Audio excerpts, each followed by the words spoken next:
എന്താ പറഞ്ഞത്? സുഖമാണോ?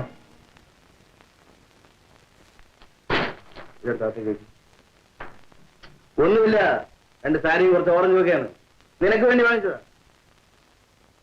എന്താടി എന്നെ പരിചയമില്ലാത്തതുപോലെ? അതോ ഓർമ്മയില്ലാന്ന് അഭിനയിക്കാം? ഇതേ മതിൽക്കെട്ടിനുള്ളിൽ, ഇതേ കട്ടില്. പക്ഷേ അന്ന് ഞാനിവിടെ കൂടെ കൂടെ വരുമായിരുന്നു. അതിനിപ്പോ എന്ത് വേണം? നിന്നെ വേണം. എന്റെ വീട്ടിലും കട്ടിലുണ്ട്, എന്റെ വീട്ടിലും മെത്തയുണ്ട്, എന്റെ വീട്ടിൽ ഞാനുമുണ്ട്. നിന്നെ അങ്ങോട്ട് കൊണ്ടുപോകാനാണ് ഞാൻ വന്നത്. ഓഹോ, പുടവ തന്ന് എന്നെ കൊണ്ടുപോകാൻ വന്നതായിരിക്കും. നാണോ ഇല്ലല്ലോ തനിക്ക്?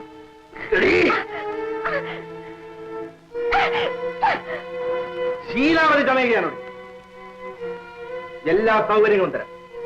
തനിച്ച് താമസിക്കാൻ ഒരു വീടും തരാം. ഗോപിയുടെ വെപ്പാട്ടി എന്ന് പറഞ്ഞാൽ അതിന്റെ അന്തസ് എന്താണെന്ന് എനിക്കറിയാം. എത്രയോ സ്ത്രീകൾ ഈ സ്ഥാനത്തിന് വേണ്ടി എന്റെ പുറകെ നടക്കുക. എന്തു പറയുന്നു? ഞാൻ പറയുന്നത് കേൾക്കും. ഞാനിപ്പോ പഴയ മാലതിയല്ല. നല്ലൊരു ജീവിതം തുടങ്ങാൻ ശ്രമിക്കുന്ന എന്നെ എന്തിനിങ്ങനെ ശല്യപ്പെടുത്തുന്നു? ഈ കാര്യം വേലുച്ചേട്ടൻ അറിഞ്ഞാൽ നിങ്ങൾ വെറുതെ വിടില്ല. വേലു? ഞാൻ അറിയാത്തൊരു വേലു പുതിയ ഉദ്യോഗം കൊടുത്തിരിക്കുകയാണ്. ഭർത്താവ് ഉദ്യോഗം. എന്ത് ശമ്പളം കൊടുക്കുന്നുണ്ട്? ഭാഗ്യദേവത നിന്നെ അന്വേഷിച്ചു വന്നിരിക്കുകയാണ്. ഇനി ഇതുപോലൊരു അവസരം ഞാൻ തരുമെന്ന് വിചാരിക്കരുത്. മര്യാദയ്ക്ക് മര്യാദയ്ക്ക് ഇവിടുന്ന് പോകാനാ പറഞ്ഞത്. ഇല്ലെങ്കിൽ ബഹളം വെച്ച് ആളുകളെ കൂട്ടും. ബഹളം വെക്കും. എങ്കിലും ഒന്ന് കാണട്ടെ.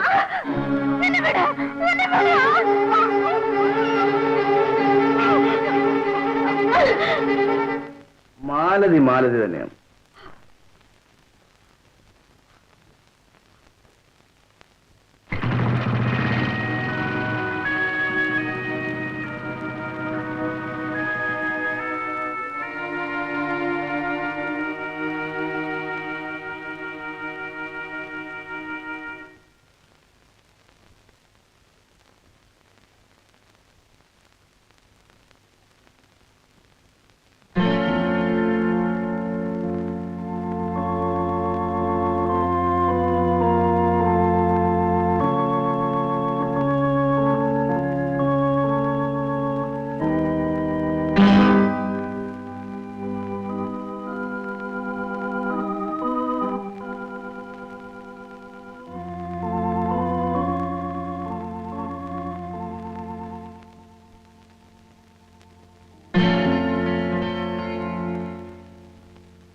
കാര്യം എന്തായി? ജോലിക്കാരിയല്ലേ, എന്നത്തെയും പോലെ തന്നെ കിട്ടിയില്ല. വന്ന പാടെ ഇങ്ങനെ കിടന്നാലോ? കൈ കഴിയിട്ട് ചോറുണ്ണാൻ വരും.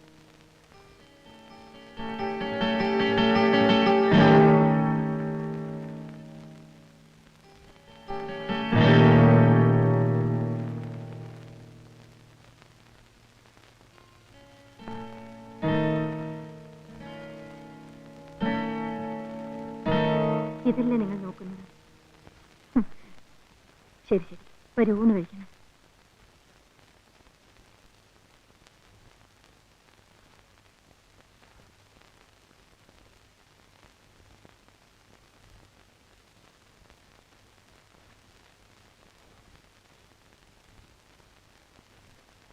നിസ്സാരമായൊരു ബീഡിക്കഷ്ണം സംശയത്തിനിടെ ഉണ്ടാക്കിയല്ലേ?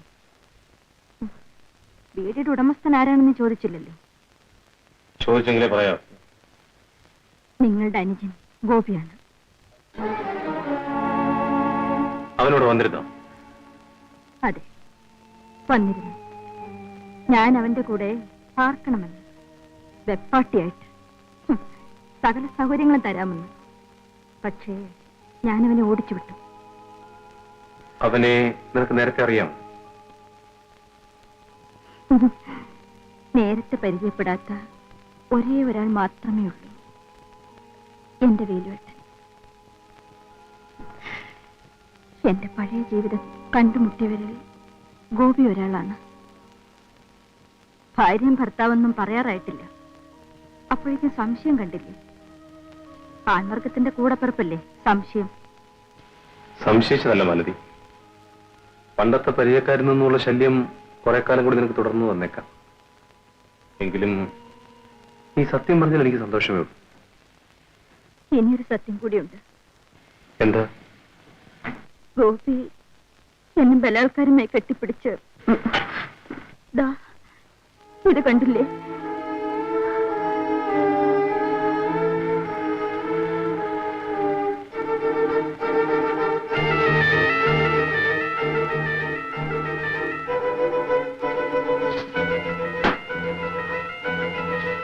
എവിടെ പോകുന്നു?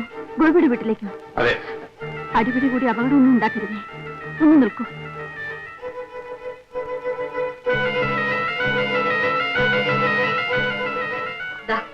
ഇത് അവൻ എനിക്ക് കൊണ്ടുവന്ന സമ്മാനമാണ്. അവന്റെ മുഖത്ത് തന്നെ വലിച്ചെറിഞ്ഞിട്ട് വന്നാൽ മതി.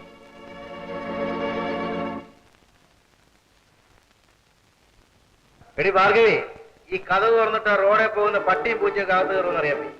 ഓടിയാത് എന്തേ കേറി വന്നത് പട്ടിയാണെങ്കിൽ നിന്റെ അമ്മ പ്രസവിച്ചതാടാ. നിന്നേക്കാൾ മുമ്പേ ജനിച്ചവനാണടാ. നീ എന്റെ വീട്ടിൽ വന്ന് കയറണം പട്ടി. നിന്റെ വീട്ടിലാരാ? കള്ളം പറയുന്നോടാ. ഞാൻ മാനവിന്റെ വീട്ടിലാണ് പോയി. അത് തന്നെയാണോ എന്റെ വീട്. അവളെ പാട്ടത്തിനെടുത്തിരിക്കുകയാണോ അതോ വിലക്കോ? അല്ല, പുറമ്പോക്കിനെ ഇവിടുന്ന് പാട്ടല്ലേ. ഇനി മേലെ പഠിക്കാത്ത നീ കയറിയാൽ നിന്റെ മുട്ടുകറി ഞാൻ തല്ലി ഓടിക്കും. വരട്ടാതെ എന്റെ വിരട്ട് തന്നെ കാണണോടാ. ഇതേ വീട്ടിൽ എന്റെ കട്ടിലിൽ ഞാൻ അവളെ കൊണ്ടുവന്നില്ലെങ്കിൽ എന്നെ എങ്ങനെ വിളിക്കും? ഞാൻ അല്ലെങ്കിലും നിന്നെ അങ്ങനെ തന്നെ വിളിക്കുന്നേ. നിനക്കെന്റെ മാലതി അറിഞ്ഞുകൂടാ. നിന്റെ മാലതി എനിക്ക് അറിഞ്ഞുകൂടാ അല്ലേ? അവളുടെ ശരീരത്ത് എത്ര മറവുണ്ടെന്ന് നിനക്കറിയാമോ? എന്റെ അടുത്ത് തന്നെ കണക്കുണ്ട്. ഗോപി, ഞാൻ നിന്റെ ചേട്ടനാണെന്നുള്ള കാര്യം നീ ഓർമ്മിക്കുന്നില്ലെങ്കിലും നീ എന്റെ അനിയനാണെന്നുള്ള കാര്യം ഞാൻ പലപ്പോഴും ഓർത്തു പോകാറുണ്ട്.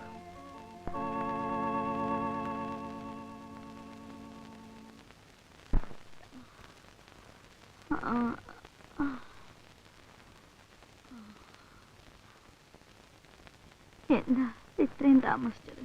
ആ കുഞ്ഞുള്ളിയിലെ കോമളത്തിന് പെട്ടെന്ന് അസുഖം വന്നു. ഒടുവിൽ ഡോക്ടറെ എടുത്തു കൊണ്ടുപോയി. ഇഞ്ചക്ഷൻ എടുക്കാനും മരുന്ന് വാങ്ങിക്കാനും ഒരുപാട് സമയം. എനിക്ക് പനി പിടിച്ചിട്ട് 4-5 ദിവസമായി. എണീക്കാൻ പോലും വയ്യ. അതിനല്ലേ അന്നേ കുരുമുളക് വെള്ളം കാച്ചി കുടിക്കാൻ പറഞ്ഞത്. ഭാര്യയെ ഡോക്ടറെ അടുത്ത് കൂട്ടിക്കൊണ്ടു പോകാൻ നിങ്ങൾക്ക് സമയമില്ലല്ലേ? ബുദ്ധിയില്ലാത്ത വർത്താനം പറയാതെ. നീയും അവളും ഒരുപോലെയാണ്. നീ 10 ദിവസം സുഖമില്ലാതെ കിടന്നാലും നമുക്ക് എങ്ങനെയും കഴിഞ്ഞുകൂടാ. ഇത് വീട്ടുകാര്യം, അത് തൊഴിൽ.